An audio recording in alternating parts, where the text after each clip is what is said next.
Welcome back, ladies and gentlemen. It was a bit of a tight-knit game at the start, but we hit the 20-minute mark. Afreeca Freecs got a 20-minute Baron, and it all just unraveled from there. ROX Tigers were able to kind of stave them off very lightly, stopping them from getting that pre-30-minute finish, but in the end, they were just way too far behind. 11-1 as far as the tower is concerned. 3 Barons taken by the Afreeca Freecs, and, well, yeah, they just kind of bopped them.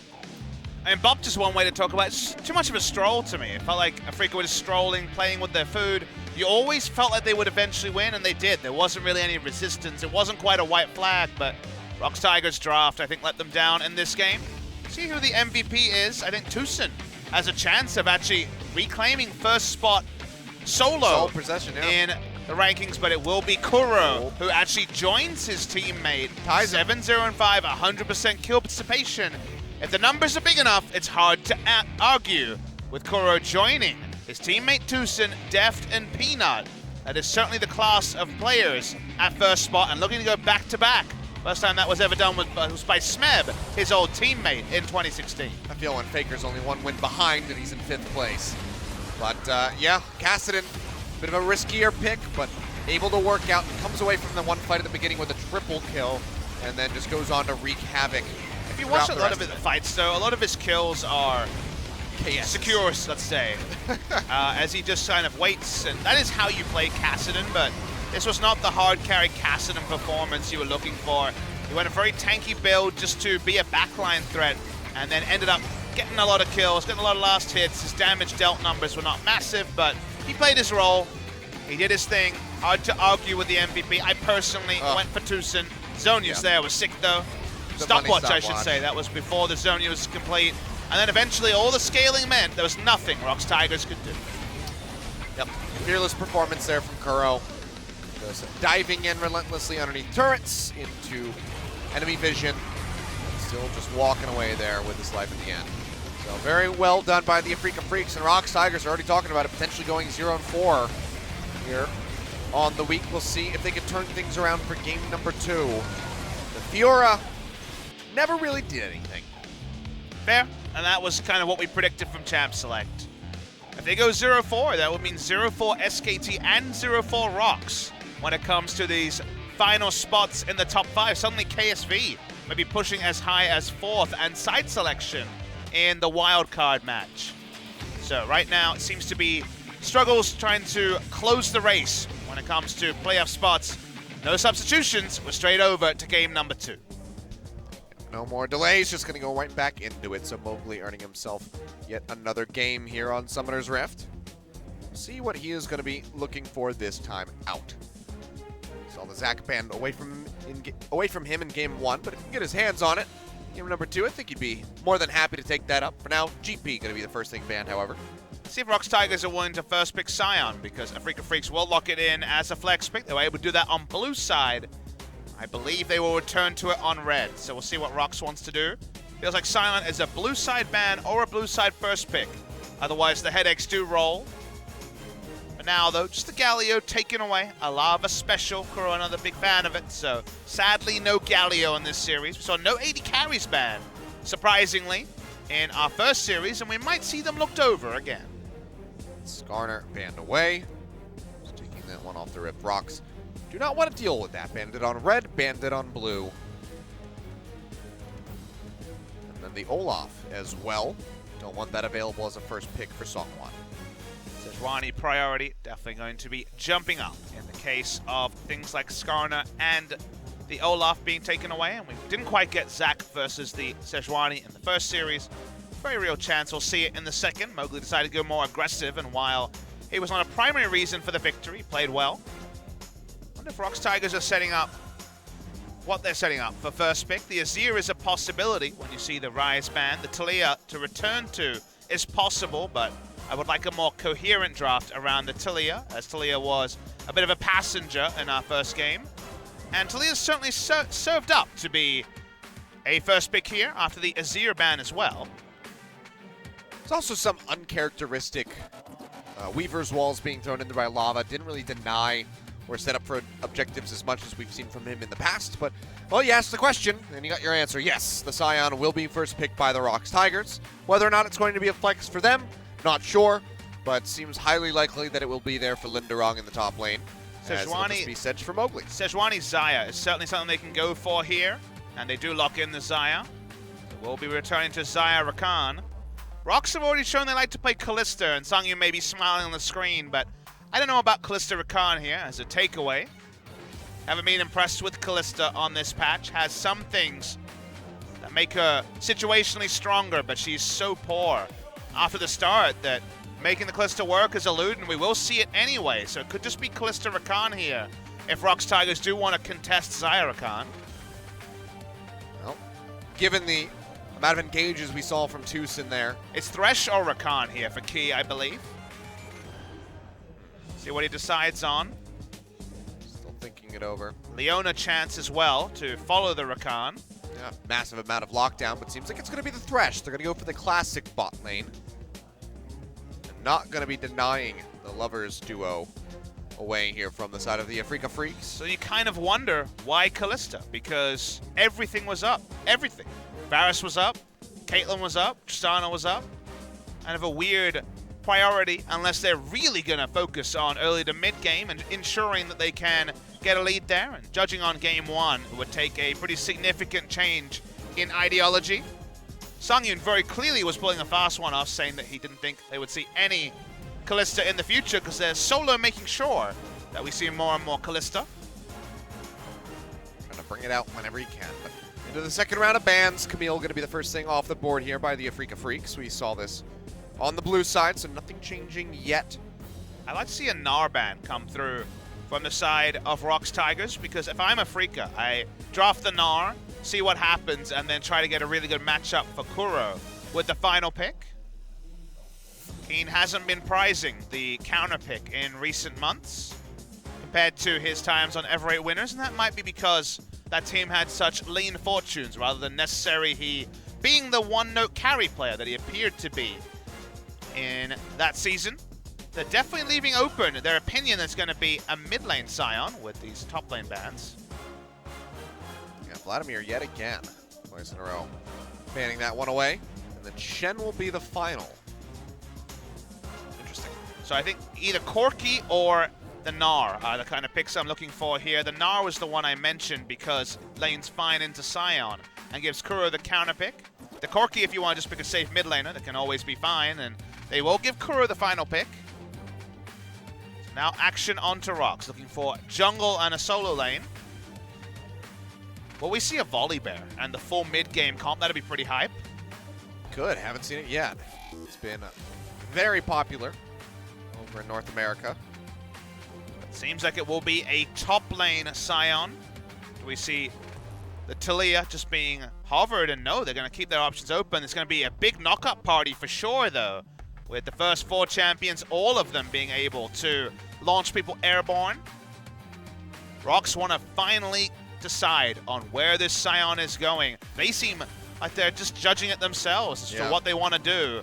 After a lot of consideration, they seem to once again be cementing themselves on a top lane Sion. And they finally do confirm it. Not a lot of siege on this comp, so it seems like Taliyah largely for the power of the pick. Very hard to make siege work with a Kalista now that she has such short range. It feels like one of the comps that needs to always fight. ROX Tigers played a comp like this with Galio in the first series last time out and lost to MVP, so gonna have to be very narrow in execution. What does Kuro want to play in the mid lane? Does he play Kassadin again? Yeah, I think Why not? He might. Already ran it in and had a pretty good result, Hey! but okay. Now that's another pick that's very strong against Taliyah. Kuro runs back one of his old favorites. He seems to want to get spicy, doesn't want to scale up on the Kassadin. He wants to get in the face of lava and overtake some of these other peoples, because with a big enough performance, maybe the MVP leader at the end of the night will be Kuro. He's certainly going to be making a case for it here with the LeBlanc lock-in. Quite some time, LeBlanc very much fallen away from priority.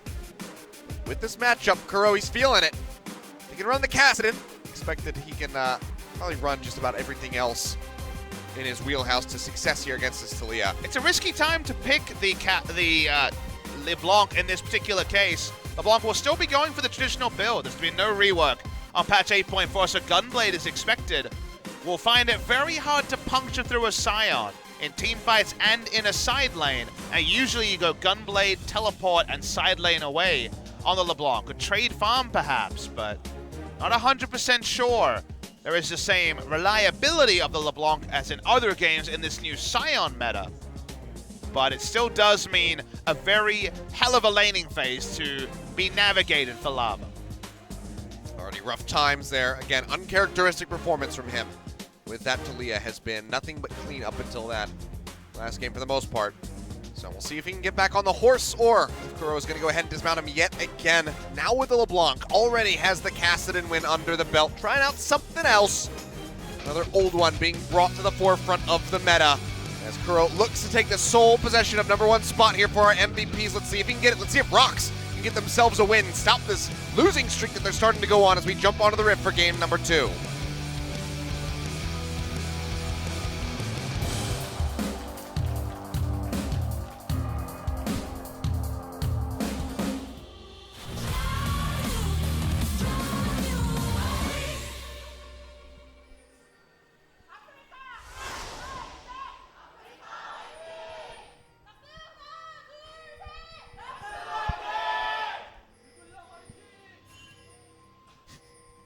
A little more clear that time around.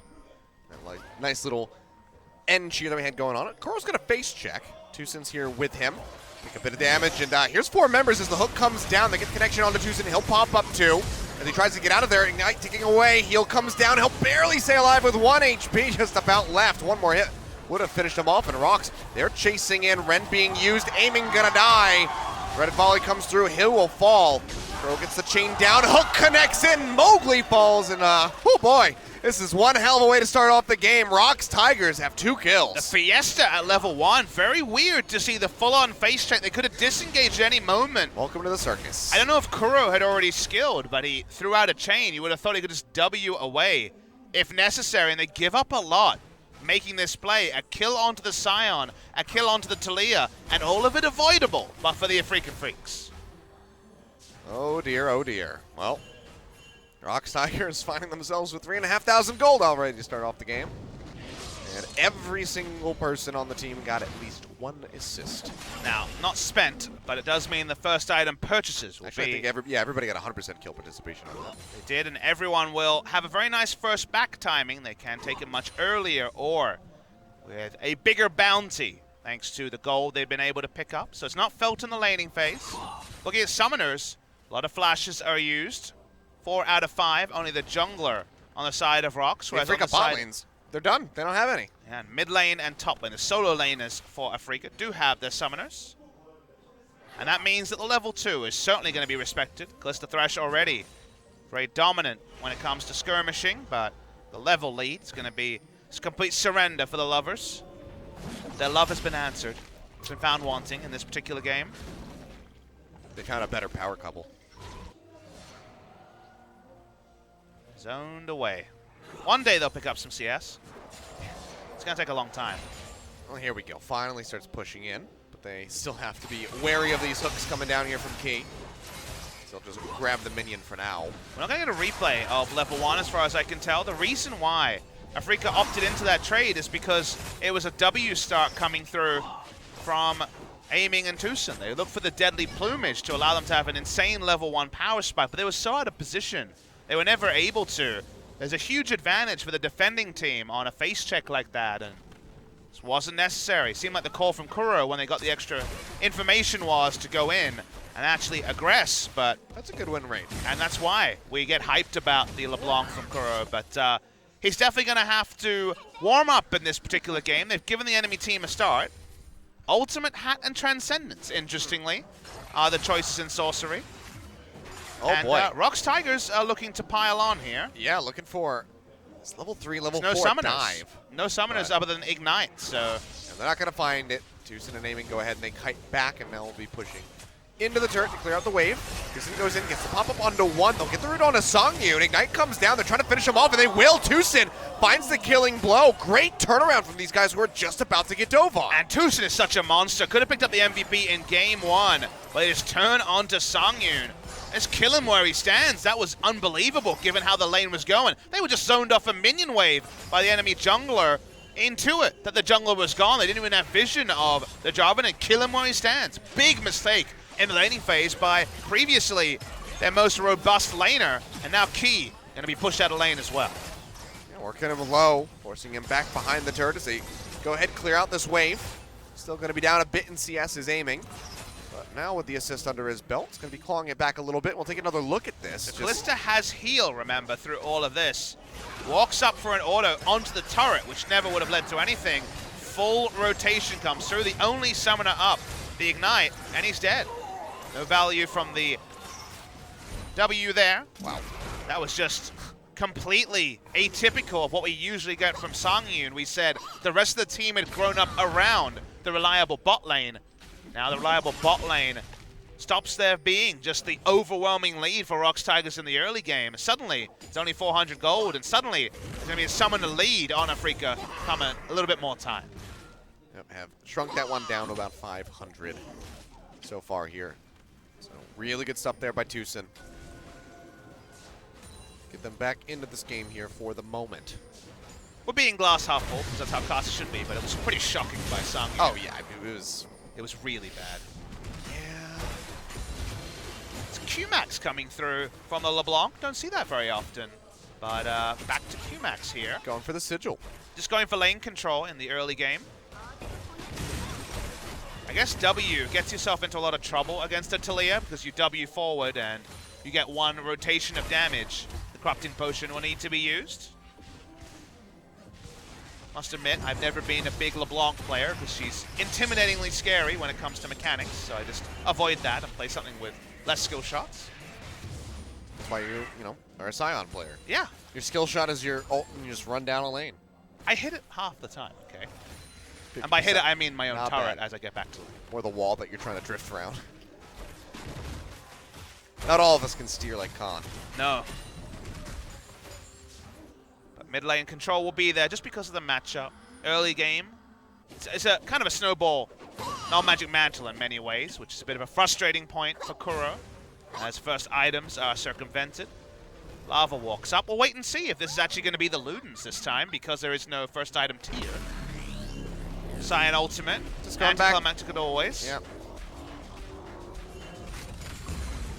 And he has arrived. Train has rolled into the station. So, yeah, I'm not going to have any really exciting Sion ultimates for a little while here. Because charging down the mid lane to try to hit the LeBlanc is going to be a bit challenging when the distortion is up. SeongHwan, however, moving forward, looking to take away this blue buff and hand it off to Lava. Seems like he'll be able to do so. As Mowgli is up towards that top side of the map. So, free blue buff over to this Taliyah. Be a nice takeaway for him. And right play style from ROX. They have a skirmishing advantage in basically every role except for the mid lane in the early game. So roaming early and trying to punish the enemies the way they want to go. Lindarang doesn't have ultimate. Yeah, he's just going to go ahead and get flashed immediately. They'll get a bit of a lockup on him, a little bit of damage in, but otherwise no kill. In the meantime, down bot box comes in. But Sangyoon is the one getting punished yet again. Going extremely low. Had to pop the flash in that exchange. Aiming at a mana, so no ability to actually confirm the kill. But a CS lead to Sangyoon because of the level 1 zoning away, but every trade after that not going to be shining on what should be a very powerful 2v2. Oh, do we want to try this one again? Once more with feeling, I guess. Well, TusiN's just going to go over the wall. Flag and drag not going to find him. So it seems like they'll be fine, and if history repeats itself, it means Sangyoon's going to die in about 10 seconds. It seems like he'll be okay this time around. Not pronounce his death too early. Goes back and buys recurve bow, but also the Ninja Tabi to show a bit of respect. Early purchases of the attack speed, mentioned a couple of times this week, are even better than they were before because attack speed items scale on base attack speed. So while he'll be in more threat range, as shorter range, extra attack speed does mean that he can walk up and get a lot of value at 1 and 2 items. And 2-item Kalista is when ROX is strongest. They have a lot of early damage. Their champions are much stronger in the early skirmishes than true 5v5s as the game goes on. So that's one thing they want to attack Afreeca before there's 2 items on aiming, before there's Zeke's convergence, before things can really be snowballed away. And SeongHwan even gets his own blue buff. Start making some visits, getting some value out of his Cataclysm. Well, outside of the early shenanigans, it's going to go down to a much more standard pace between these squads. Everything's still behind by about 20 CS. Still sticking in there pretty decently despite the 2 kills given away at the start of the game. Didn't mention, but Lindarang has gone Comet in top lane Sion because he's against Gnar. Won't be able to glacially augment the Gnar very much unless he's in Mega Gnar form, and then probably wants to keep his distance. So even then, it's, yeah. You go Comet, and then when it's against Mini Gnar, you actually chunk him pretty good.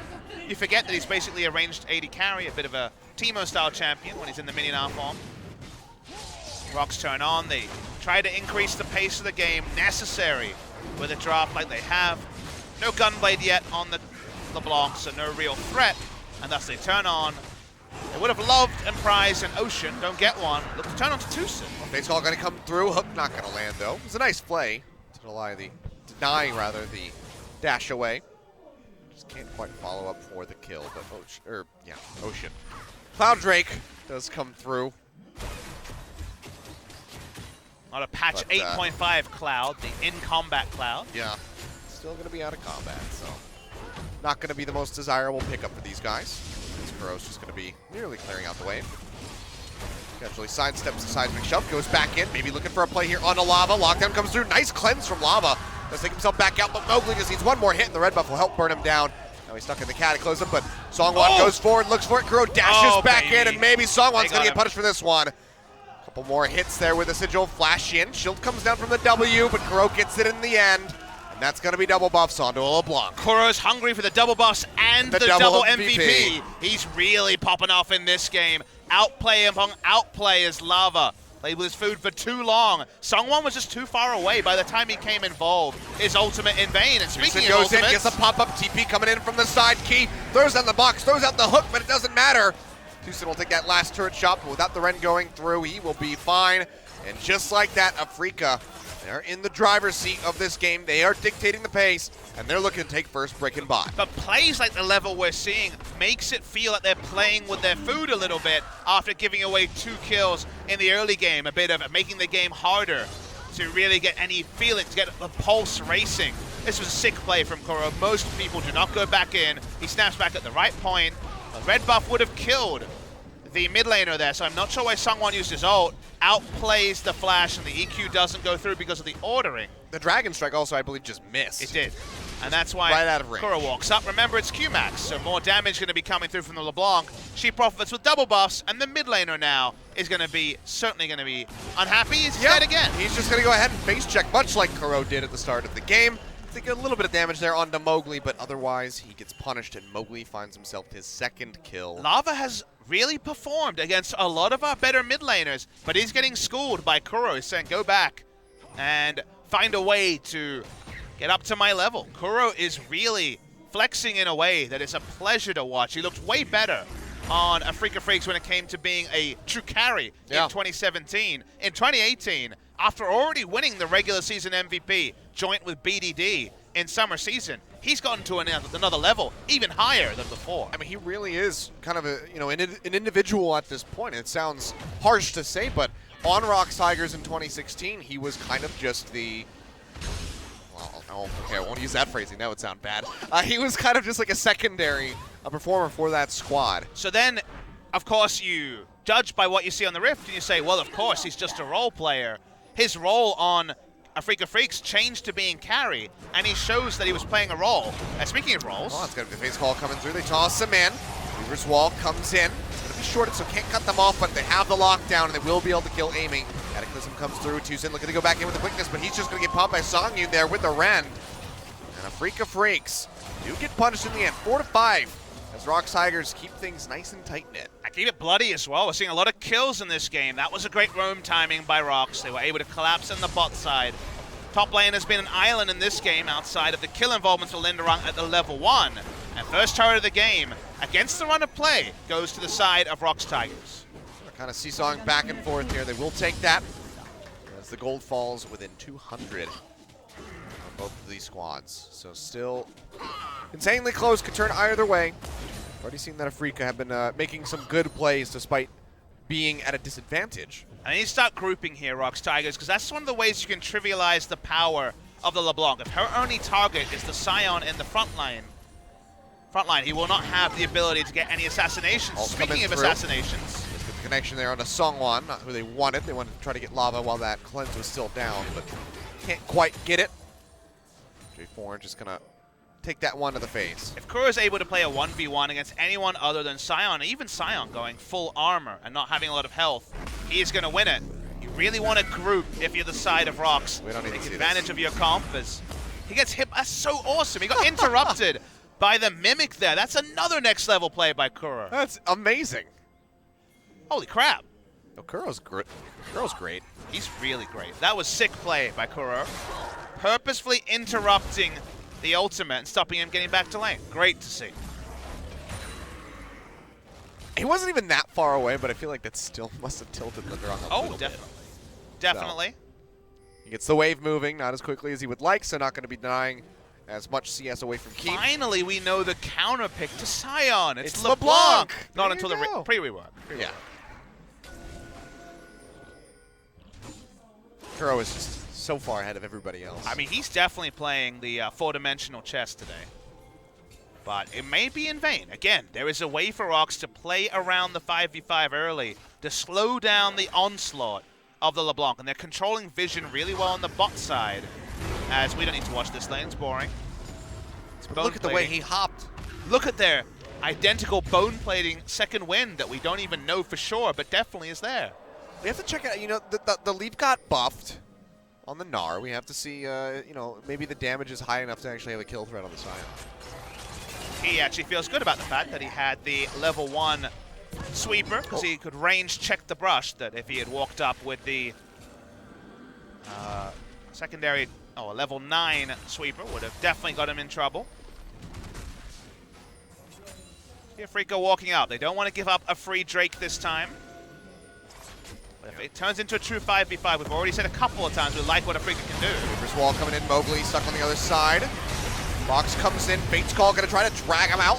Key won't get out of there safely, but they all have already lost Lava. Now looking for more. Key gets rooted. Massive feather recall coming through there from aiming.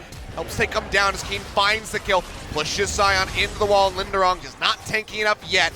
Just a matter of time while he goes down. SeongHwan trying to flag and drag his way out of here. Running up the lane. And enemy territory will be taken down by this turret. Goodbye, eventually, Kuro World! as Kuro, see, true Sion counter, gets the kill.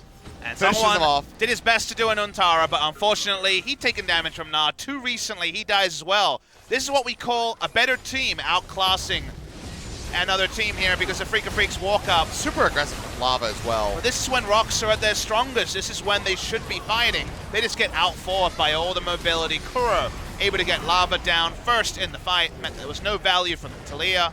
Double ult there, the scoop onto SeongHwan solidifies his fate. He doesn't take any damage after here, but does end up dying to the turret and giving the kill credit to the Gnar. I probably feel bad about that, a little bit salty, as Kuro's going full solo queue, looking to pad his stats.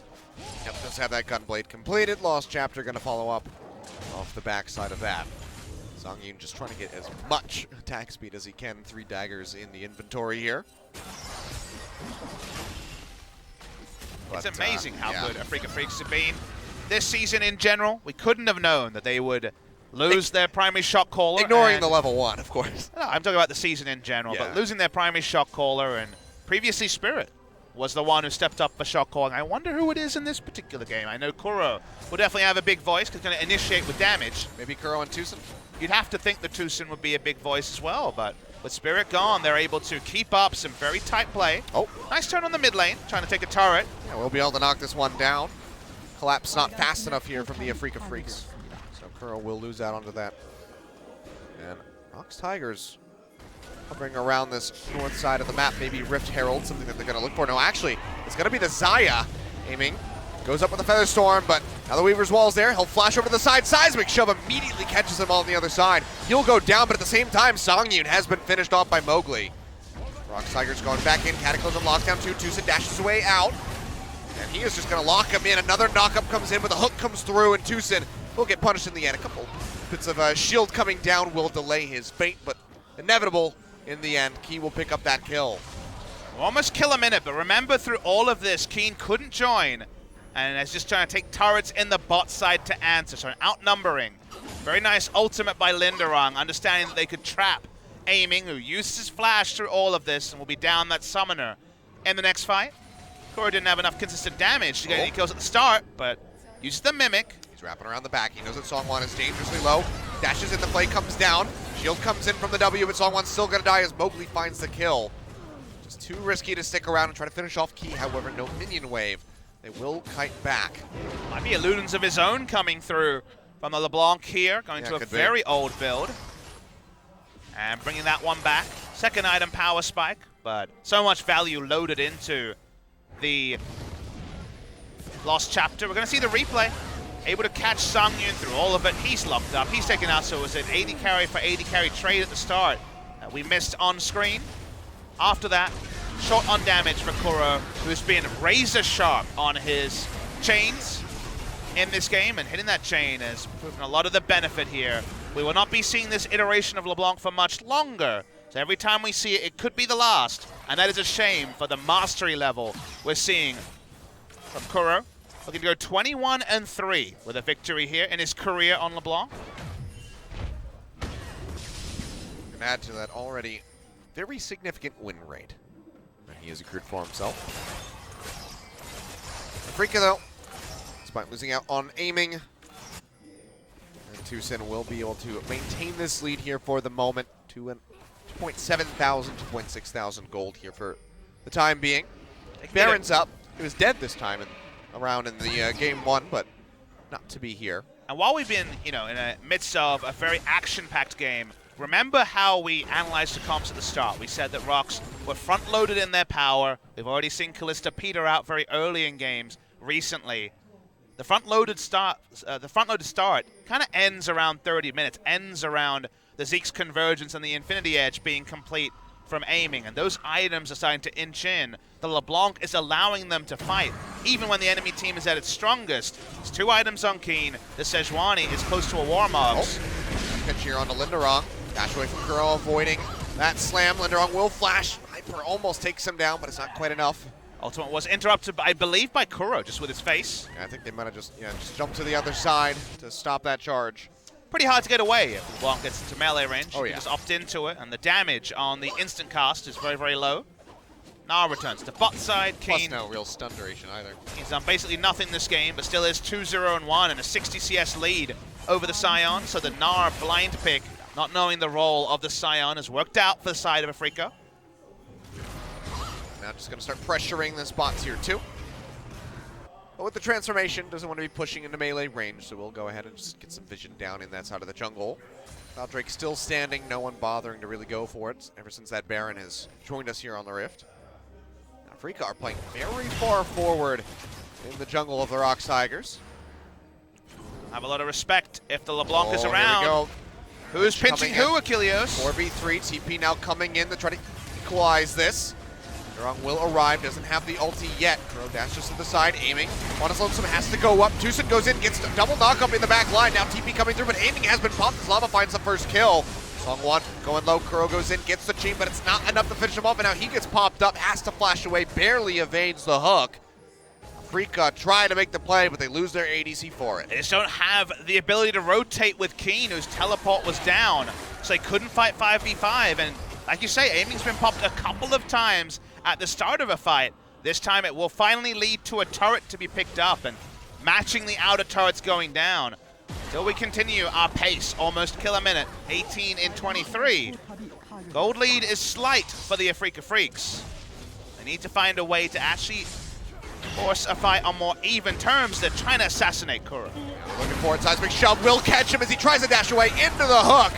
And Kuro will just go down. Sangyoon finds the kill. They want Baron. Have a very healthy Kalista, and it could just be a turn on to Baron. They're definitely looking like they're going to be setting up for it.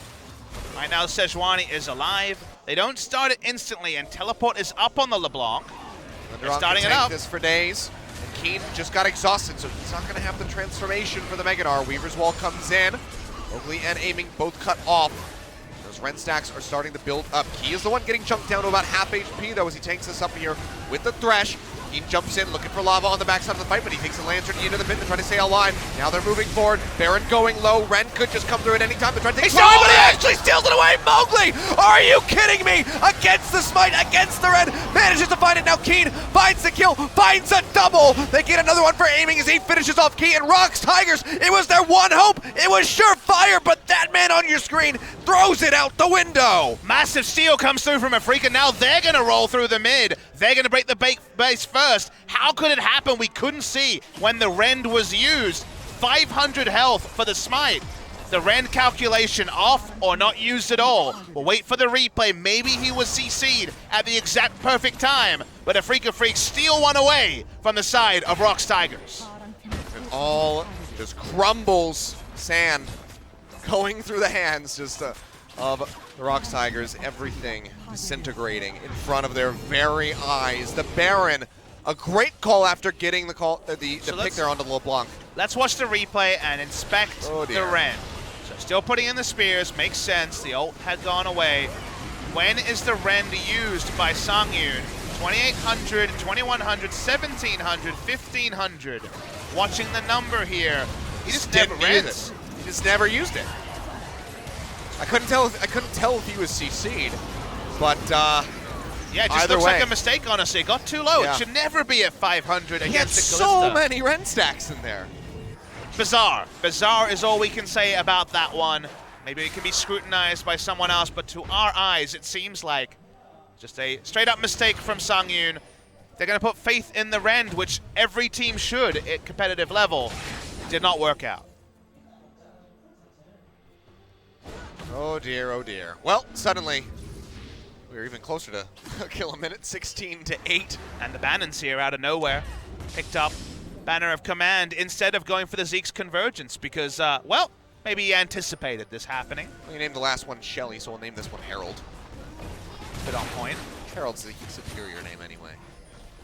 Well, it's going to roll down the Bannon, and they're looking for a gank. This is what you do. You force a fight. But Kiin has his teleport. Gonna wrap around the side. You can hear the When is he going to TP? And he's looking for TusiN, who's just going to sidestep that one very swiftly. Now he's looking for an entrance perhaps here on the fight. Quickly comes down. Does not get to pop up there on the lava, but he dashes his way out to safety.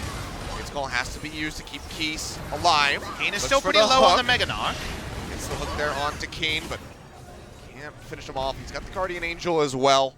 So no real picks coming through. Nobody goes down. Very extended skirmish as each side tries to get some catches, but they can in the end. So it's eventually going to proc a back off because the mid lane minions are going to push in. The super minions push. Honestly, I think it was the best dodge of 2018 by TusiN, just casually walking down. All a bit too easy when the Sion is your primary engage, so very easy to look silly there. Not ulting to a lane for once, so a lot more conspicuous and missing. Kiin just stays around the super minions in mid lane to slow down the wave clear coming through from ROX. As Afreeca try to break the base in a second spot. Kiin building up the Gnar for this. Cannon minion here coming through. TusiN goes in deep, and they are just going to assassinate SeongHwan, the first one to fall, now focusing in onto the turret. They'll take this one with ease and look for their second inhibitor here of the game. Kuro looking for the chain, finds it on the Sangyoon, but gets played in and has to go ahead and cut his way out of there. Dangerously low. There's the LeBlanc, so he makes it out to safety. Level 1 Freaks. Sounds like so long ago Achilles. They've been able to turn it around in such a severe fashion. If they were to win pre-30 minutes, which looks like they won't, but to win pre-30 minutes after giving up 2 kills in the manner that they did, straight up taking a bad fight that they didn't even need to take. They just decided to play with their food early and got burned for it. Back off, they pick up the Cloud Drake, which is going to be largely meaningless in this game. It doesn't even spawn the Elder because of the timing. We'll get another Drake spawn. An Ocean at 34 minutes, oh my.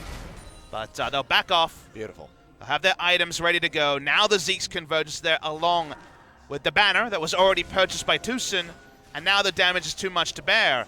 One Rend, or lack of Rend, is why ROX Tigers find nothing from their first 29 minutes of play, and now we're just waiting for Afreeca, who have successfully outscaled the side of ROX to close the game. Shoutouts to Kiin. I gotta give it to him. He did very briefly have the Flame Horizon over Lindarang before he just caught that wave. be easier for him to catch up as they have all these super creep waves pushing into the base. But has been a good performance by Kiin so far here on this Gnar. 4-0-4. Been absolutely crushing it. So nicely done by him. Tutorial victory being attempted by Afreeca. They don't have the inner turret in top lane claimed yet. That's not one you can test if you're the side of ROX. You don't even get time to contest it. Nope. Big damage coming through from aiming. Can't even get in range of a hook. Nope. Before that turret goes down. So now full court press basically going to be coming through here from the Afreeca Freecs. They have the super creeps down in the bottom side with Kiin poking in mid. Really not being a fan of Taliyah as just a power pick in this comp because it's a bit tone deaf with how little synergy there is between Taliyah and the Kalista. Now, Taliyah Stunner, then I get really excited, but unfortunately, it's not a Caitlyn or something like that. We're really seeing very little value out of the Taliyah. We know Lava's a great Taliyah player, but she's just been an onlooker for the majority of this game, looking for a final inhibitor turret. Definitely been an off performance from him so far through the series. Afreeca going to be looking to crack this mid-inhib yet again. Running it down to about half. Kuro poking in from the side, gets a lockdown here onto Lava, almost bursts him. And that is going to be enough room there for them to push forward and finish off that inhib yet again. And now Afreeca Freecs will just rotate up, bring the wave forward, and look to crack that final one in the top lane. That burst rotation is off cooldown as well. Such is level 16 LeBlanc. Have to be respectful here as Lava Flash is now down. The minion wave is far away, so it's probably just going to be an inhibitor and then back away. Baron spawning in 25 seconds. Steel, the reason that they've been able to find so much of a lead in the last 7 minutes before 6 minutes, I should say, with the Baron buff being so important and pivotal to this game. Rageblade Kalista to try to puncture through a front line, but she won't have enough time, unfortunately. The LeBlanc big enough to threaten everyone, even the Sion, when it comes to frontline damage. And understandably, ROX have taken the approach of stacking armor and health and trying to ignore the LeBlanc. It gets harder and harder when the LeBlanc is just quite this big. Yeah, he does a lot of damage. Void Staff there, extra blasting one on top. Right now, Afreeca looking for the gank brush. Trying to pull this one off. SeongHwan can definitely guess where the enemy team is. He's got a rough idea for what could be happening, but they'll just go ahead and start this one up. Kuro showing in the mid lane right now. A lot of Baron damage. Yep. It's not going to be Plenty contested. of it. Don't even need multiple people. Just going to be the two coming through here, aiming at Mowgli. Be able to burn this one down. Banner of Command's ready to go. So we can go ahead and get another major minion coming through for the Afreeca Freecs. You see the difference when Afreeca's in control, Baron looks like a trivial objective. They've been fantastic at the neutral shot calls all season. They've been super clinical around them, which again is big compliments to a team. And we've seen other teams try to replace a primary shot caller and find it very difficult. They have a lot of veterans, they have a lot of players who've been around the scene a long time, so maybe they have that going for them, but you have to compliment a team that ostensibly took a loss and have turned that lemon into lemonade, and that sweet lemonade is looking like top 3 for the side of Afreeca Freecs. The Sion ulting, but Lindarang just stops the turret. Well, Kuro bringing in the Baron-empowered super creeps here into the bottom side. It's going to juke out on that seismic slam. Removes the shove, Banshee Veil rather. from Lava. In the same time, they tank up. Happily going to take the final inhibitor turret of the game. Turret going to go down. Inhibitor going to follow. Bot one just has respawned, but Kuro is already working on that one. Flash in for the flag. He finds it. Kuro will be making it out with his life. So flash for flash blown, but LeBlanc still going to be healthy and can poke right back into the base where They need to get on this the Bannon Nexus as turrets well. are already weakened. Key's going to get locked down. The chain comes through, and it's just going to be another kill as Kuro auto attacks the Thresh to death. This should just be the end of the game here. 33.5 minutes. Sangyoon gets the rend on that one. Needed it on the Baron, though. Yeah, it does finish that one off. That's going to be engaged. TusiN goes in. Double pop-up into the stun from Kiin. Knocks him straight into the wall, and all the members of ROX Tigers try to retreat, but they'll all get taken down systematically. A double kill to finish here for the side of aiming, and a 2-0, another one on the day, as the Afreeca Freecs maintain their third place spot, try to get a bit closer to KT Rolster. And ROX Tigers now looking like they might be falling down the standings. We entered into this match day thinking, okay, KT Rolster definitely set up for success on patch 8.4, and your first thought about Afreeca would have been the same, but you need to confirm it with your own eyes, and Afreeca passed the eye test with flying colors. Game 2 was a bit closer than they would have liked after an early game that was a fiesta for certain, but they do take the Baron after a mistake. Honestly, that's all you can call it. A mistake came through from the side of the enemy Kalista. Sangyoon understandably crushed on the side of ROX Tigers, and while one team's title aspirations go to another level, unfortunately for ROX, the 0-4 joins their peril next to SKT, now only one series ahead, and their game score falling away. Well, at least a smile on the face of the coach as he enters the booth, realizing that it was a bit of a silly circumstance that led to them losing that game. Hopefully Sangyoon doesn't beat himself up too much. But the Afreeca Freecs gotta be feeling pretty good as they further solidify their spot here near the top of the standings in LCK. And suddenly, SKT versus ROX, it will take place in the final 2 weeks of the season. It's looking like must win, but the opportunity just to make it to playoffs. If SKT do win 2-0, we get very close because the game score will be answered and their head-to-head will be 2-2. There might even have to be some semblance of a best-of-1 match to break a tiebreaker as the end of the week approaches us. Looking at the schedule here, we will have SKT versus ROX Tigers coming next week. Be very interesting to see. But regardless, we'll close up here. Side of Afreeca Freecs done all the work they needed to, and ROX Tigers plenty of questions to ask. Yeah, this is going to be a bit of a VOD review here for these guys as they try to piece together. Game 2, I think, is pretty straightforward. It's just basically, hey, Sangyoon, you need to end. But a very odd one. Game number 2. Actually, from the level 1 all the way, everybody getting destroyed. I have a second look at the schedule. Actually, SKT ended up winning both of their matches this season. I remembered the first round robin one. Very much at the start of the second round robin, SKT winning again. So head-to-head is owned by SKT. That might end up being very crucial.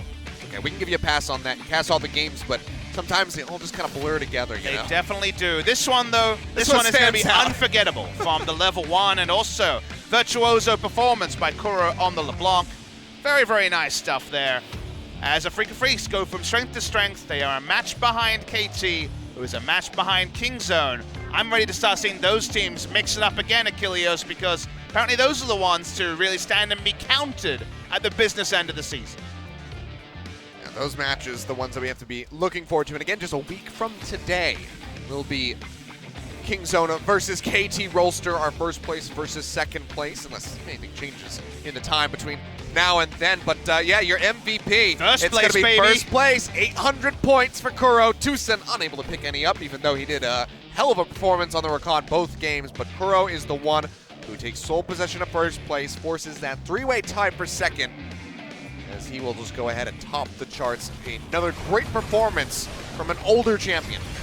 And it's just weird because his 2017 summer win is forgotten for most people. You think of BDD as the MVP, but Kuro was able to equalize his total on an Afreeca team that was a lot more middling than they are right now. But you definitely remember his spring 2018 because he has been a monster so far this season. Some great play on the LeBlanc in the early game when the rest of his team was struggling a bit more. Sangyoon has to take a lot of the blame for dying in the 2v2 when they were massively ahead in the laning phase of Achilleos, and then also messing up around the Baron. So you never like to single out someone too much, but both of those were pivotal in and around Kuro's great performance. And SeongHwan will wonder how the death timer here was still going to involve the Gnar damage, but couldn't pull off an Antara. Not as good at running it down as Antara was in that particular game. Yeah. Couldn't quite do it. But Kuro, he got it done in the end, getting the final catch onto Kiin and burst him down. And yeah, I mean, what more can you say? His LeBlanc was absolutely dirty. The team play, the combos coming through were great by the Afreeca Freecs, and Kuro wins the MVP. I'd say TusiN and Kiin probably the unsung heroes in this game as well. The Gnar was very good, constantly getting the ultimates into the, terrain to force out the stunts as well. So we're going to get a solo MVP interview with Kuro and Another also one. the coach of Afreeca Freecs. We'll see if it's Common or I Love Uth. but you need to send it over, Kilios. That will do just that. So Joel, why don't you go ahead and take it away with the translation for the final interview of the night. Thank you very much, guys. This is Joel with your last translation of the night, and we're here with the Afreeca Freecs, showing a very strong stance with a 2-0 victory against the ROX Tigers. And here is, we're gonna have an interview with Kuro and one of the coaches from Afreeca Freecs. 3 consecutive wins for you guys in this series. How do you guys feel? 일단 3강이라는 소리를 들으니까 이제 좀 I really feels great that we're hearing the top 3 kind of being kind of paralleled to our organization, and but I feel like this season is about us, and really we're feeling like I'm becoming a main character now. I mean, big 3, top 3 right now, whatever you want to call it. Is that what you guys saw yourselves coming into the season? You know, we always strive for the top, and that's what we did before coming into the season. And there have been a lot of disappointing assets that we wanted to a little bit fix upon, and just repairing one by one. I feel like this season is just we did a lot better with that, and we're kind of hitting a curve where we're just kind of going upwards from here. It really has been a kind of a dominating performance that was shown by ROX Tigers in the past games, and I felt like in the past games where they have shown very aggressive force that you guys might have been very startled by that. And a lot of people do say that ROX Tigers is on a run. But I think, you know, I kind of remember the days when I was in ROX Tigers, when I was back there in 2016. So I got a little bit scared to, you know, really see, you know, how high they have risen in the past few games. So it was really interesting to see that. And we felt like you were kind of the bridge between ROX Tigers and the Afreeca Freecs, being in two organizations in the past. And I felt like, you know, you guys really centered around your mid lane, having that really kind of stability. I mean, I always had fun with assassin picks, and there's a point in that, and I had a lot of greed for wanting to play it in competitive, but definitely the competitive and also with the composition, it never really allowed me to play as much as I wanted to, but I'm glad the composition really allowed us today for me to play those champions. And we're going to look at a highlight here where you did pick up the triple kill, if you do remember how that happened. Let's look at it here. This might have been the decisive play in leading you guys to the victory. Did you feel like you were going to win this team fight? I mean, Fiora didn't die there, and that was the huge thing to move forward with it. And if Fiora had died there, kind of split as we'd expected, it would have been difficult, but you know, after that play that went on, that little difference kind of made the win for us in that team fight. And we saw kind of the steal that was coming through. Yeah, and I know he was really going for the steal there, and we tried to focus a little bit more on the objective at hand, and try to not worry about it as much as we could. Let's go over to game 2, where you did pick out the LeBlanc, and it's kind of the pick that we will forget sometimes, that you do play it, and we do see a very nice win streak and a very nice win percentage for you on that champion. You have a really good win percentage on that champion with LeBlanc. I had no idea, to be honest. And picking that in mid lane, we didn't know what to expect, but this play right here, where you just stuck to him like glue and did not die, even with the slimmest of HP. Coach, do you not get nervous when you see plays like this?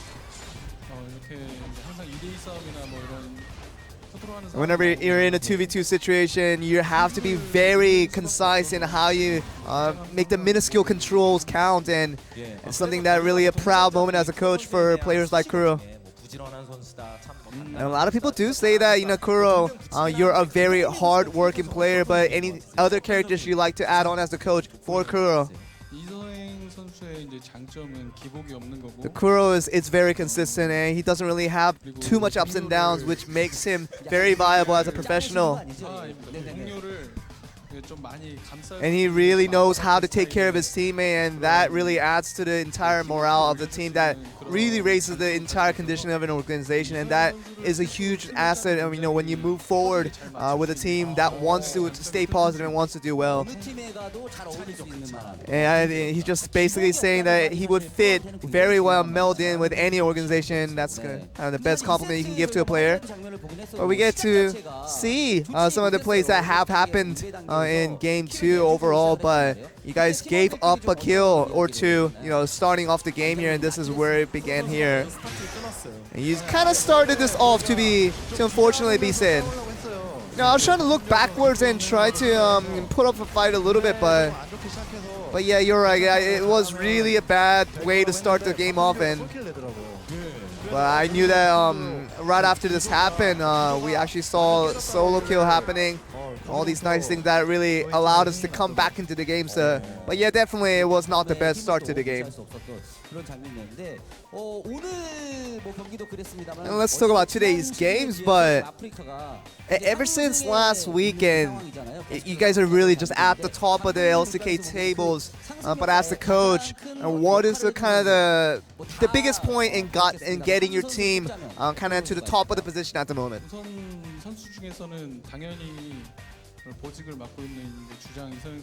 I mean, of course, picking the captain of the team, who is Kuro, and that he puts a lot of responsibility in himself to bring success to the team.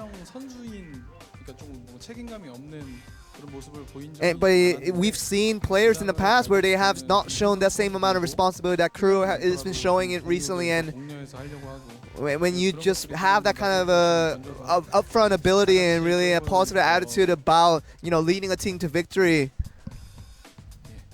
I think that really is a big asset for our team. It seems like you're very kind of embarrassed by all these compliments here. Our coach does a good job of taking care of us, and I think he really thinks about all these little things to help out the team. But he's really just a caring guy, and he's not that much older than me, but he feels like a father sometimes, being a part of that organization. And what do you think about that comment right there? Regarding all the compliments, I guess if he said it, it's probably correct. And you guys are still hitting the top ranks of LCK right now, putting on a strong performance. But any last words? We always really appreciate the support, and I think that's kind of the biggest reason why we're finding so much success right now. And we know that we have a few games left over that are still very important, that we have to win those games, and we're going to try to make sure to win as many as possible for the games remaining. Anything you'd like to add on, Coach? I think it's really important that I wanted to say this in an interview and try to think about what I should say while I get this opportunity. But I think the simplest way to say that is to be honest and to be upfront about everything, and we want to be expressive, and we want to be honest, and we want to be kind of truthful in the way we present ourselves as a team. And of course, putting out aiming, it was definitely my own independent decision. And we know that the fans have been at a controversy for why Kramer has been subbed out so suddenly, and from this perspective, there were many aspects in me making that decision, but if it was a situation where Kramer was behaviorally unacceptable, I would have definitely let that out. But as soon as especially with aiming, that you have had a lot of controversy in himself, it's important that I took him in last year personally, and I looked him over. And I think one mistake that he has done in the past shouldn't describe him as a person as a whole. And for aiming, it's not an excuse anymore that he's a young player, but he's a guy that he's going to be very just strictly just focused on gaming and becoming the best professional player he can be. And I know that the fans are worried at the same time, kind of angry at the fact. but I want to take the responsibility in myself as a coach and really take it responsibility for what aiming is, and beyond the person that he represents on the exterior, I want to say that to continue to support aiming as a professional player and just give me an opportunity to prove that right for you guys, and so that this decision, I will try to make sure that decision wasn't the wrong one to make.